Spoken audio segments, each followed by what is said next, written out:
Hi, my name's Rachel Andrews. Welcome to Everyday Athlete. On this week's video, I'm completing a bit of a mission.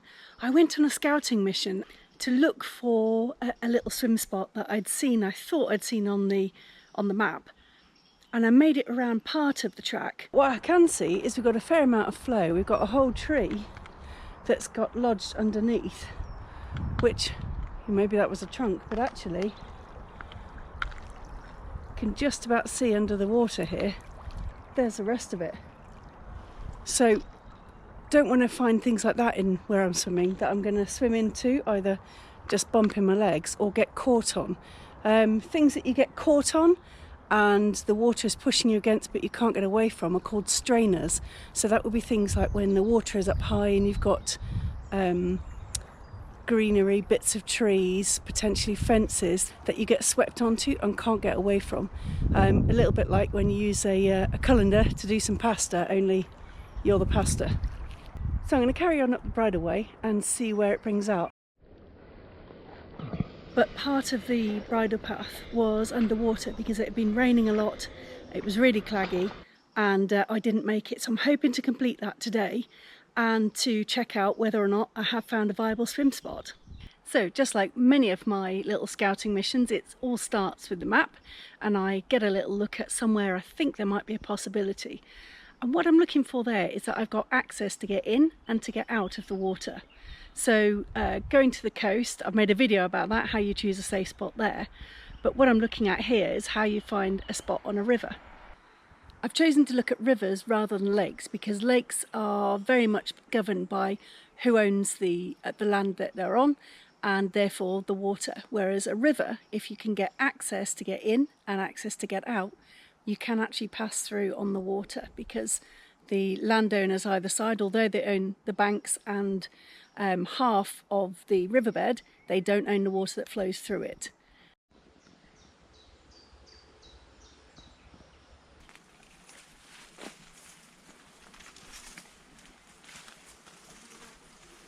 You could be forgiven for thinking, Rach, why are you bothering with this? When there are so many forums on the internet and so many Facebook groups, you could just ask where there's a swim local to you. But for me, I really like taking a little look at a map, thinking about what might be there, looking at the features, thinking about what kind of water it might be, and really just getting in and discovering a swim spot. So this is all part of the fun for me. It might be that I get there and it's not swimmable at all, but I will have had a nice time looking into it and a really nice walk checking it out too.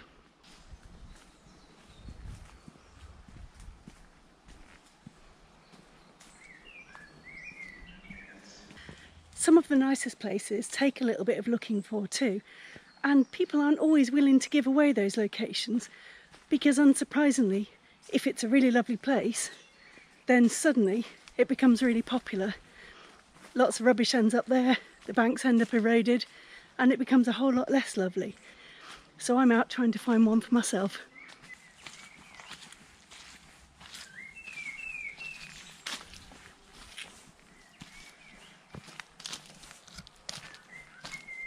This is starting to look a bit promising. This is the closest I've seen water to the path, decent water with no reeds and stuff.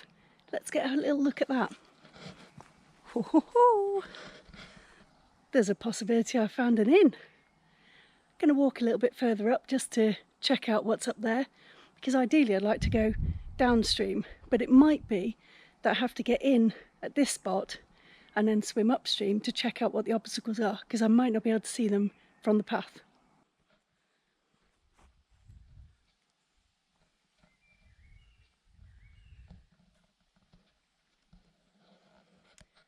Good job walked on a little bit further. This looks a much clearer way to get in. I don't have all the scummy water. Brown water is brown water, we'll get over that, but it hasn't got the scum on the top.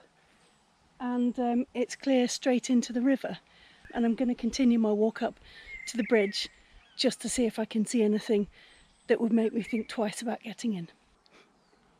Looking at the state of this, I'm really glad I didn't push on with my bike from that direction that first time I came down. I might just settle for the get-in that I found. There is something to stand on, but I'm guessing that could be really claggy mud just in there. But that might be my best route in. Something I have noticed on the floor here though is with these beer bottles pushed into the ground, this says to me it's somewhere that people hang out and drink. You can sort of reasonably expect that there might be some debris in there, so I certainly wouldn't get in here without something on my feet. What a perfectly quiet spot. I'm not really sure I'm whispering. Ooh, just touched a bit of wood there, that made me jump. Must be a bit of fallen tree, maybe from that one up there. It's not very deep here though. I can stand up. Lots of buzzing insects around. It's pretty interesting actually.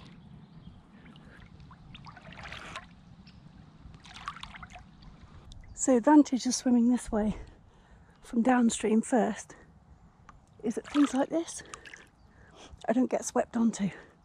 Not that today there's enough movement for any kind of sweeping. It gives me an opportunity to spot what's here.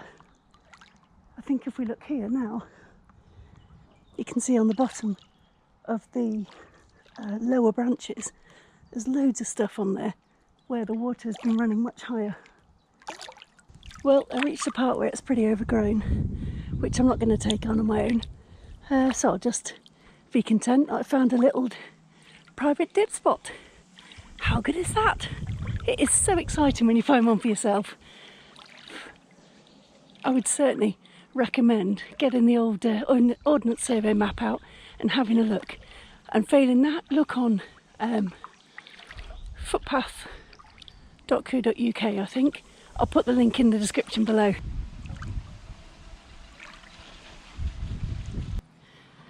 When I'm out having a bit of an explore, in fact almost every time I go swimming, I have something on my feet.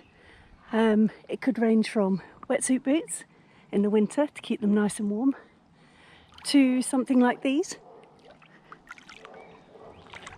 because hardy as I am at going swimming in all temperatures and lots of different conditions, I don't like it if something touched my feet. It don't have to make me jump. Well, that was a successful safari. I'm going to classify that as a win. I'm really pleased I made the effort to come out and check out a new spot, especially with it being a weekend. There's literally nobody about. I hope that you've enjoyed this week's video. I've certainly enjoyed filming it. Don't be offended if you ask on a group for somewhere nice and quiet to go for a swim if either nobody answers or people say you have to find your own. They're just trying to be protective of the beautiful places that you swim. I really hope you enjoyed this week's video, and if you did, you'll give it a like, drop me a comment, tell me about the sort of swimming you do and the kind of things you'd like to see in the future from my channel. And on that note, please consider subscribing as well by clicking on my face and ding the little bell, and you'll know when the next one's out. And I'll see you next time. Bye!